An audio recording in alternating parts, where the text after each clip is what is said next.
And now, the USA Network proudly presents the 1996 World Wrestling Federation Raw Bowl.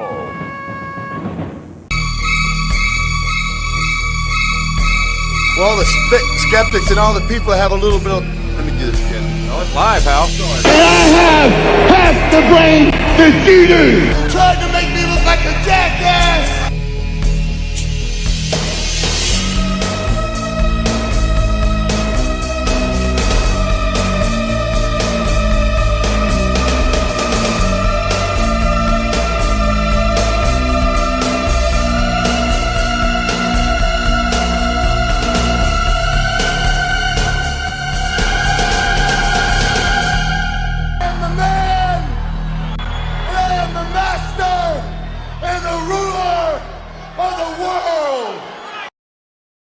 Hello, everyone, and welcome to another power bombing edition of I Don't Know Shit, the Life and Times of Sycho Sid. This is the 37th edition of this show. I'm your host, Brent Piles, of course, and with me normally is my co-host, Glenn Abbott, and he will be here a little bit later on.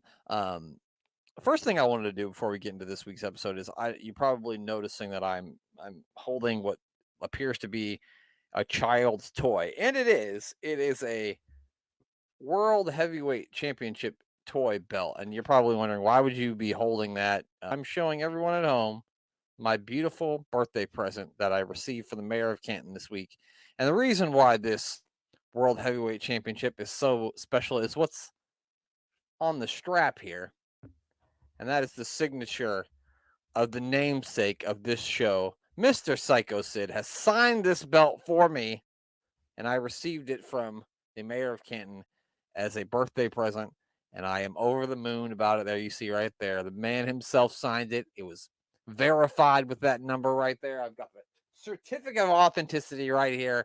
This was absolutely in the hands of the master and the ruler of the world, and I happen to think that that is pretty awesome. So thank you to the mayor of Canton for this lovely birthday gift with the signature of the master and ruler of the world, Sycho Sid. So thank you again to the mayor of Canton. And I had to show off my beautiful... This is the Life and Times of Sycho Sid, so of course you guys had to see it.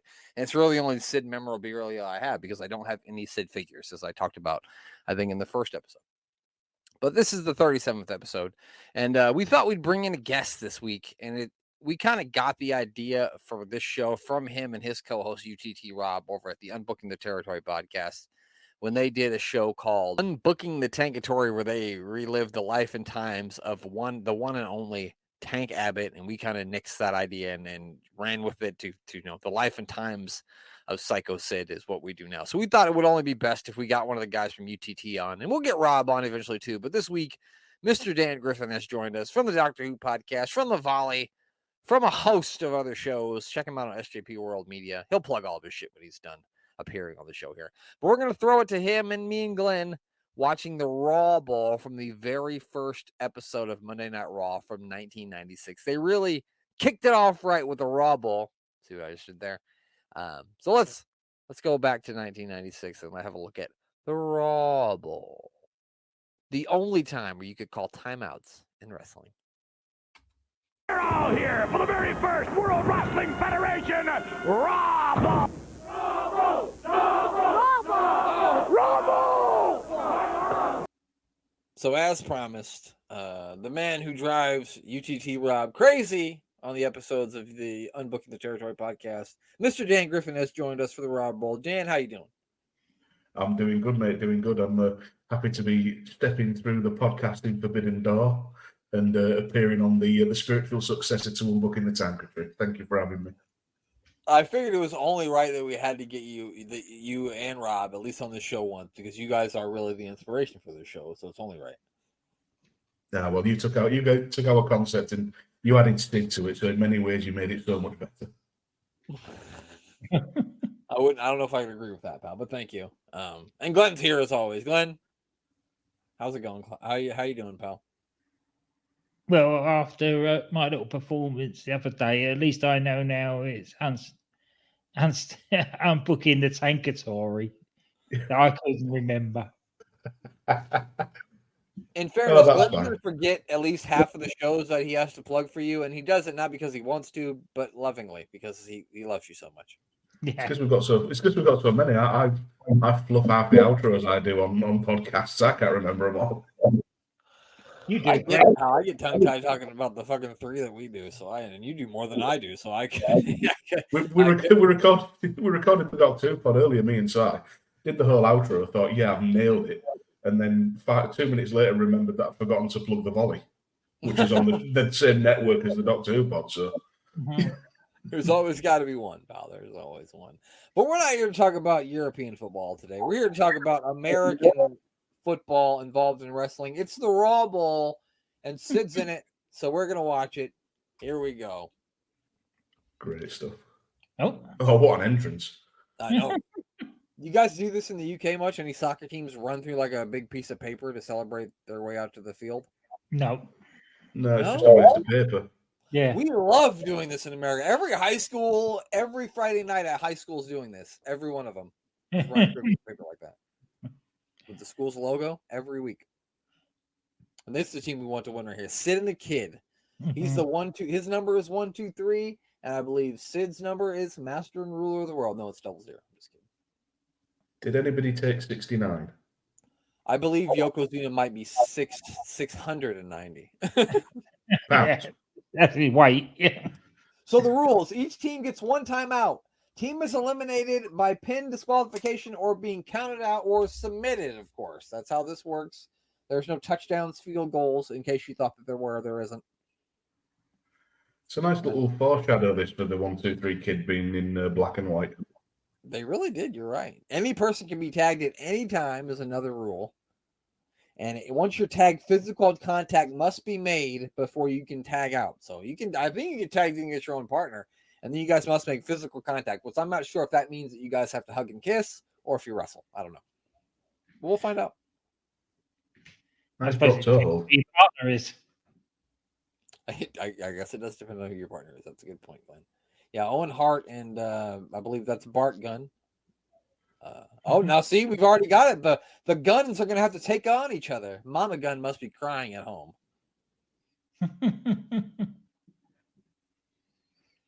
Dan, who do you think can ride a horse longer, Billy or Bart? Billy, because he takes better care of his ass. That's fair. He's an ass man after all.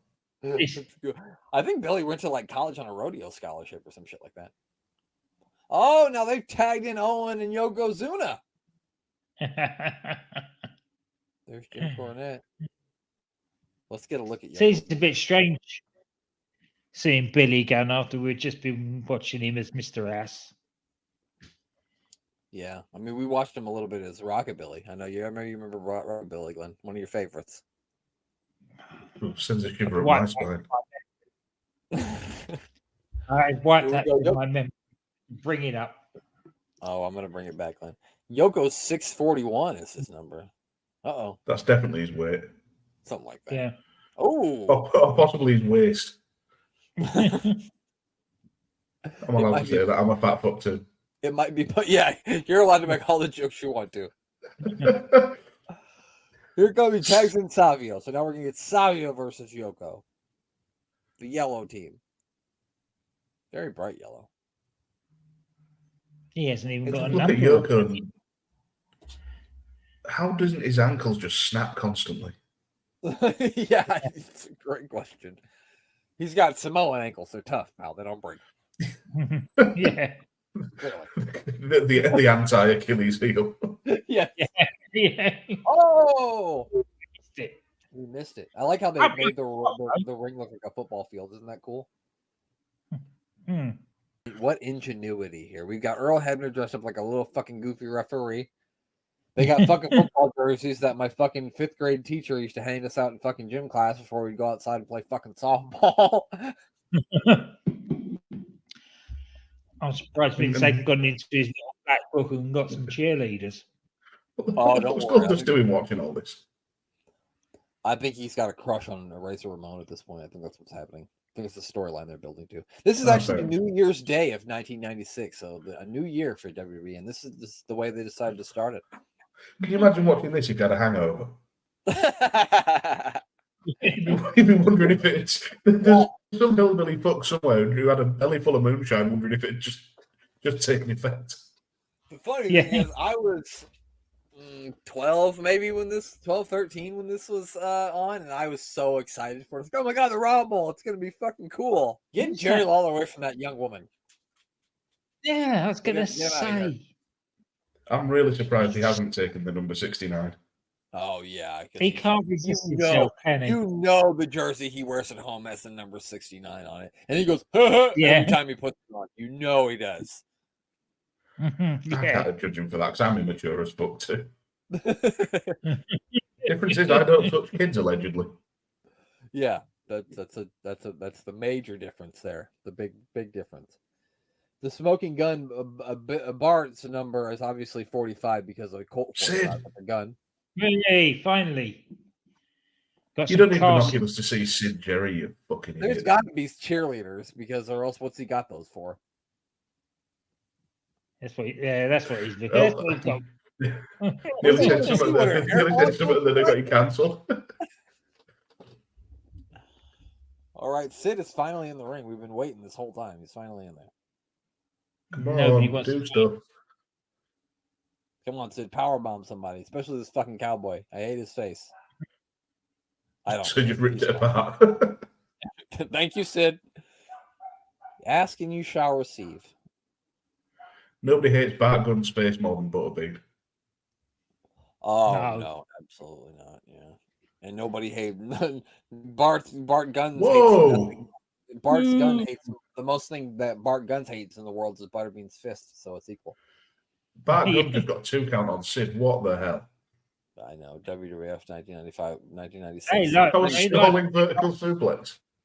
Talking about Butterbean, they didn't half like putting Bart Gunn over though, didn't they?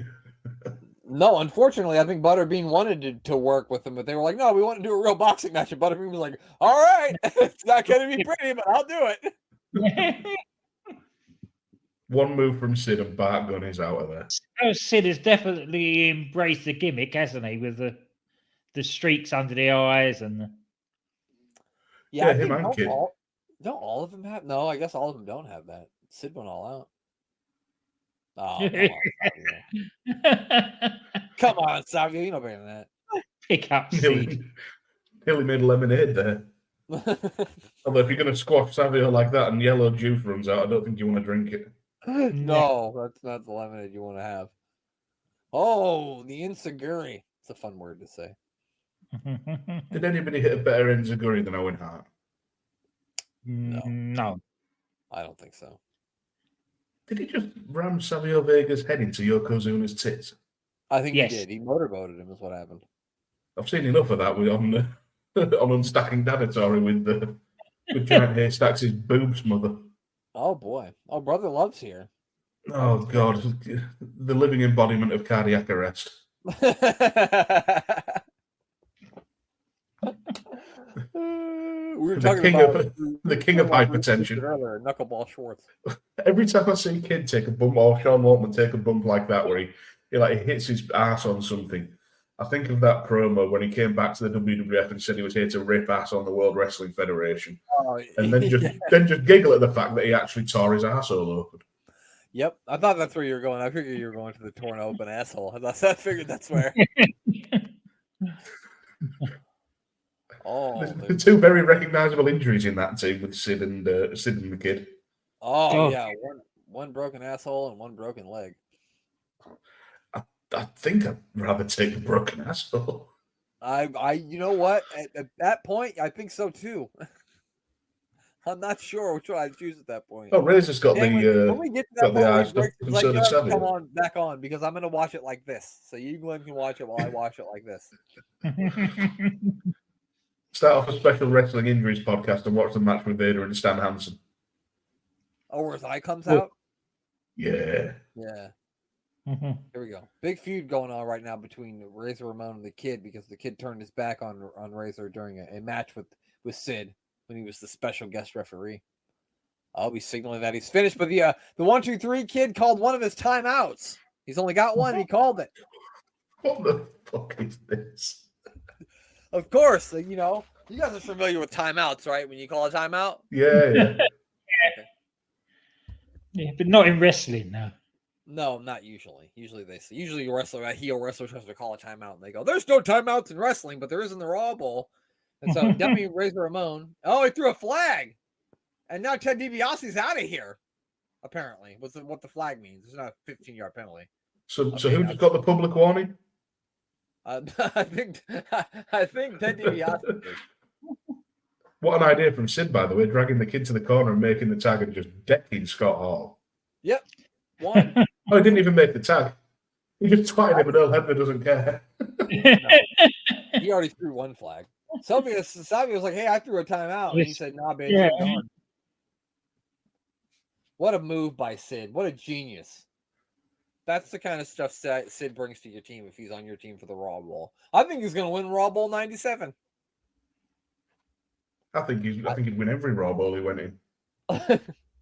I think he's going to be undefeated in Raw Bowls and the Raw Bowl champion forever because there is never going to be another Raw Bowl. Thank God. Was that it? I thought that was supposed to be elimination. Yeah, I think I think that the other teams got eliminated at some point, and maybe that got lost in translation in the video, maybe. But Sid and the Kid are the winners of the first ever Raw Bowl. Hurrah! There we go. That's what we wanted, and that's what we got. Dan, what do you need to plug before we get out of here? I'm still trying to process that match. Just the usual stuff that Glenn normally plugs for me. Unbooking the Territory, Unputting the Territory, Unbooking the Tankatory, Unstacking Dadatory, all that lovely stuff that I do with my partner in podcasting, Pissheadery, UTT Rob, and also over on SJP World Media, we've got The Volley, which is the alternate football commentary with magnificent Matt Lewis and Connor from Connor Knows Footy, and the Doctor Who podcast with Danny Inside. There we go. So yeah, just those. Thanks for having me on. That was fucking mental. Yes, Certainly was. absolutely. Yeah, it was a lot of fun. We don't really do plugs on this show usually. Usually, I just tell Glenn to say goodbye. Glenn, you got any plugs you want to put in on this one, or you just want to do what we usually do and just say goodbye? Yeah, just say goodbye. All right, I'm gonna do it this time, and I'm gonna be the one to tell you goodbye. For all the skeptics and all the people that have a little bit of... Let me do this again. Oh, it's live, pal. And I have half the brain that you do. Trying to make me look like a jackass!